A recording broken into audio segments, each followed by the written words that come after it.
Hello guys, कैसे हो आप सब। स्वागत है आपका मेरे चैनल इंपॉर्टेंट एग्जाम टॉपिक में। आज का क्वेश्चन है, निम्नलिखित कथनों पर विचार कीजिए।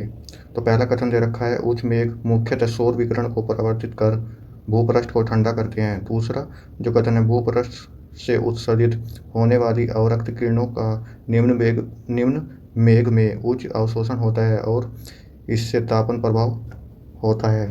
उपयुक्त कथनों में से कौन सा सही है? तो पहला कथन ए में दे रखा है केवल एक, बी में केवल दो, ऑप्शन सी में एक और दो दोनों, और ऑप्शन डी में न तो एक और न ही दो। तो इसका सही सही आंसर है ऑप्शन सी, जो दोनों के दोनों ही सही है।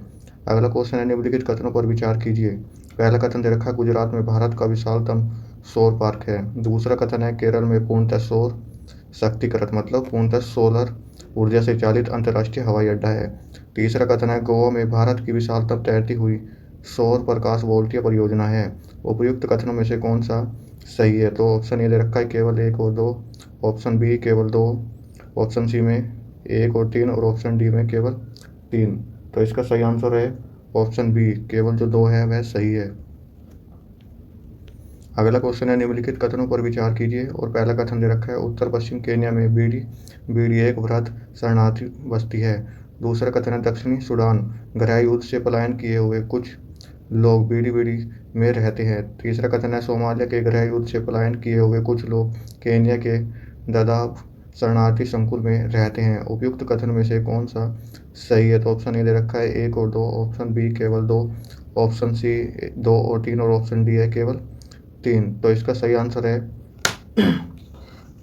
ऑप्शन सी, जो दो और तीन सही है।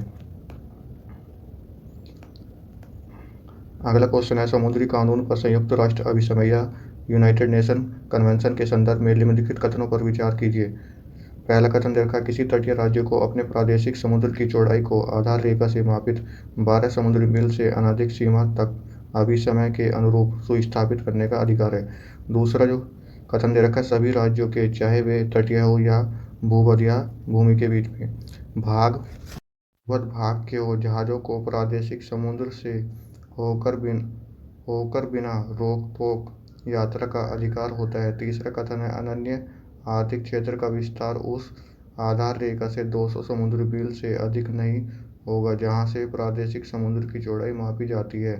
उपर्युक्त कथनों में से कौन से सही हैं? तो ऑप्शन ए दे रखा है केवल एक और दो, ऑप्शन बी केवल दो और तीन, ऑप्शन सी केवल एक और तीन, और ऑप्शन डी है केवल ऑप्शन डी में एक दो और तीन। तो इसका सही आंसर है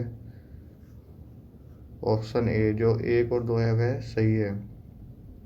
अगला क्वेश्चन है, निम्नलिखित देशों पर विचार कीजिए। और देश पहले में दे रखा है अर्मीनिया, दूसरे में अजरबैजान, तीसरे में क्रोएशिया, चौथे में रोमानिया और पांचवा है उज्बेकिस्तान। उपयुक्त में कौन से तुर्की राज्य के संगठन के सदस्य हैं?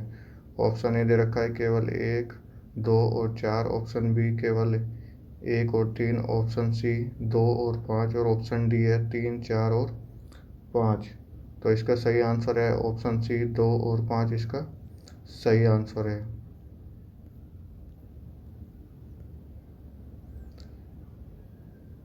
अगला क्वेश्चन है, निम्नलिखित कथनों में कौन सा एक कभी कभी समाचारों में उल्लिखित सेंकाकू द्वीप विवाद को सर्वोत्तम रूप में प्रतिबिंबित करता है या वर्णन करता है? तो ऑप्शन ए दे रखा है, आमतौर पर यह माना जाता है कि वे दक्षिण चीन सागर के आसपास किसी देश के द्वारा निर्मित कृत्रिम द्वीप है। दूसरा बी में दे रखा है, किसी चीन और जापान के बीच पूर्वी चीन सागर में इन द्वीपों के विषय में समुद्री विवाद होता रहता है। ऑप्शन सी में वहाँ ताइवान को अपनी रक्षा क्षमताओं को बढ़ाने में मदद करने के लिए एक स्थायी अमेरिकी सैन्य अड्डा स्थापित किया गया। ऑप्शन डी में यदि अंतर्राष्ट्रीय न्यायालय ने उन्हें असामयिक भूमि घोषित किया है, तथापि कुछ दक्षिण पूर्वी एशियाई देश उन पर दावा करते हैं। तो इसका सही आंसर है ऑप्शन बी, चीन और जापान के बीच पूर्वी चीन सागर में इन द्वीपों के विषय में समुद्री विवाद होता है, इस कारण ही चर्चा में होते हैं।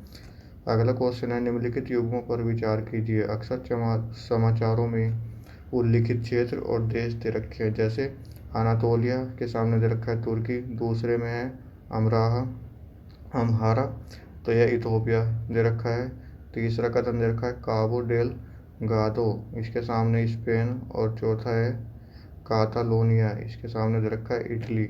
उपयुक्त युग्मों में कितने सही सुमेलित है? तो ऑप्शन ए दे रखा है केवल एक युग्म सुमेलित है, ऑप्शन बी में केवल 2, ऑप्शन सी में केवल 3 और ऑप्शन डी में सभी चारों युग्म सुमेलित है। तो इसका सही आंसर है ऑप्शन बी, केवल 2 युग्म जो है वो सुमेलित है। अगला क्वेश्चन है वन्यजीव संरक्षण के बारे में भारतीय विधियों के संदर्भ में निम्नलिखित कथनों पर विचार कीजिए और सही आंसर बताना है। तो पहला कथन दे रखा है वन्यजीव एकमात्र सरकार की संपत्ति है। दूसरा कथन दे रखा है जब किसी वन्यजीव को संरक्षित घोषित किया जाता है तो वह यह जीव चाहे संरक्षित क्षेत्र में हो या उससे बाहर समान संरक्षण का हकदार है। किसी संरक्षित वन्यजीव के मानव जीवन के लिए खतरा बच जाने की आशंका उस जीव को पकड़ने या मार दिए जाने का पर्याप्त आधार है। उपयुक्त कथन में से कौन सा सही बताना है? तो ऑप्शन ए दे रखा है 1 और 2, ऑप्शन बी केवल 2, ऑप्शन सी 1 और 3 और ऑप्शन डी दे रखा है केवल 3। तो इसका सही आंसर है ऑप्शन ए 1 और 2 सही है। अगला क्वेश्चन है निम्नलिखित युग्मों पर विचार कीजिए और देश दे रखे हाल ही में समाचारों में होने का महत्वपूर्ण कारण क्या है? तो जैसे चढ़ दे रखा है, चाड़ है, अफ्रीकीय देश है, चीन के द्वारा स्थायी सैन्य बेस की स्थापना की वजह से चर्चा में है। दूसरा दे रखा है गिनी, सेना के द्वारा संविधान और सरकार का निलंबन। तीसरा है लेबनान, गंभीर और लंबे समय की आर्थिक मंदी। और चौथा है ट्यूनीशिया, राष्ट्रपति के द्वारा संसद का निलंबन। उपयुक्त युग्मों में कितने सही सुमेलित है? तो ऑप्शन ए दे रखा है केवल एक युग्म, ऑप्शन बी केवल 2, ऑप्शन सी केवल 3 और ऑप्शन डी है सभी चारों युग्म सुमेलित है। तो इसका सही आंसर है ऑप्शन सी, जो केवल 3 युग्म है वह सुमेलित है।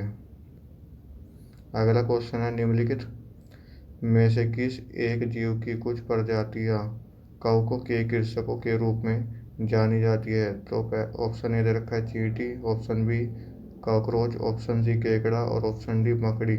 तो इसका सही आंसर है ऑप्शन ए, जो चींटी है वह इसलिए जानी जाती है। Thank you for watching. अगर वीडियो अच्छा लगा उसको लाइक, सब्सक्राइब, कमेंट और शेयर करना।